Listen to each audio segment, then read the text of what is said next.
the father of Pamphilus, was your intimate friend, the son is your pupil, and may indeed be regarded as your adopted son, were we to judge by the pains which you bestow, in conveying to him every useful branch of literature and science.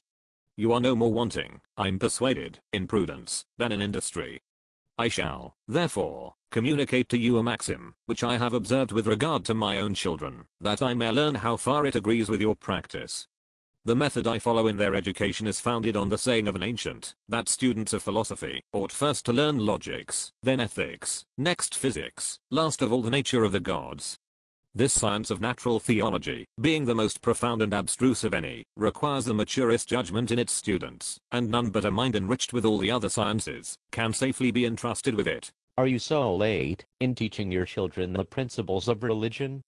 Is there no danger of their neglecting, or rejecting altogether those opinions of which they have heard so little during the whole course of their education? It is only as a science, subjected to human reasoning and disputation, that I postpone the study of natural theology. To season their minds with early piety, is my chief care, and by continual precept and instruction, and I hope too by example, I imprint deeply on their tender minds an habitual reverence for all the principles of religion.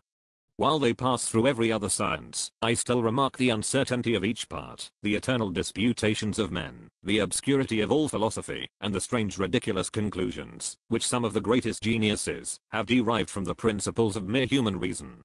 Having thus tamed their mind to a proper submission and self-diffidence, I have no longer any scruple of opening to them the greatest mysteries of religion, nor apprehend any danger from that assuming arrogance of philosophy, which may lead them to reject the most established doctrines and opinions. Your precaution of seasoning your children's minds early with piety is certainly very reasonable, and no more than is requisite in this profane and irreligious age. But what I chiefly admire in your plan of education is your method of drawing advantage from the very principles of philosophy and learning, which, by inspiring pride and self-sufficiency, have commonly, in all ages, been found so destructive to the principles of religion. The vulgar, indeed, we may remark, who are unacquainted with science and profound inquiry, observing the endless disputes of the learned, have commonly a thorough contempt for philosophy, and rivet themselves the faster, by that means, in the great points of theology which have been taught them. Those who enter a little into study and inquiry, finding many appearances of evidence and doctrines the newest and most extraordinary, think nothing too difficult for human reason, and, presumptuously breaking through all fences, profane the inmost sanctuaries of the temple.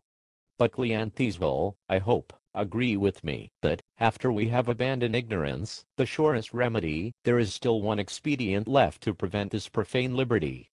Let Demia's principles be improved and cultivated, let us become thoroughly sensible of the weakness, blindness, and narrow limits of human reason, let us duly consider its uncertainty and endless contrarieties, even in subjects of common life and practice, let the errors and deceits of our very senses be set before us, the insuperable difficulties which attend first principles in all systems, the contradictions which adhere to the very ideas of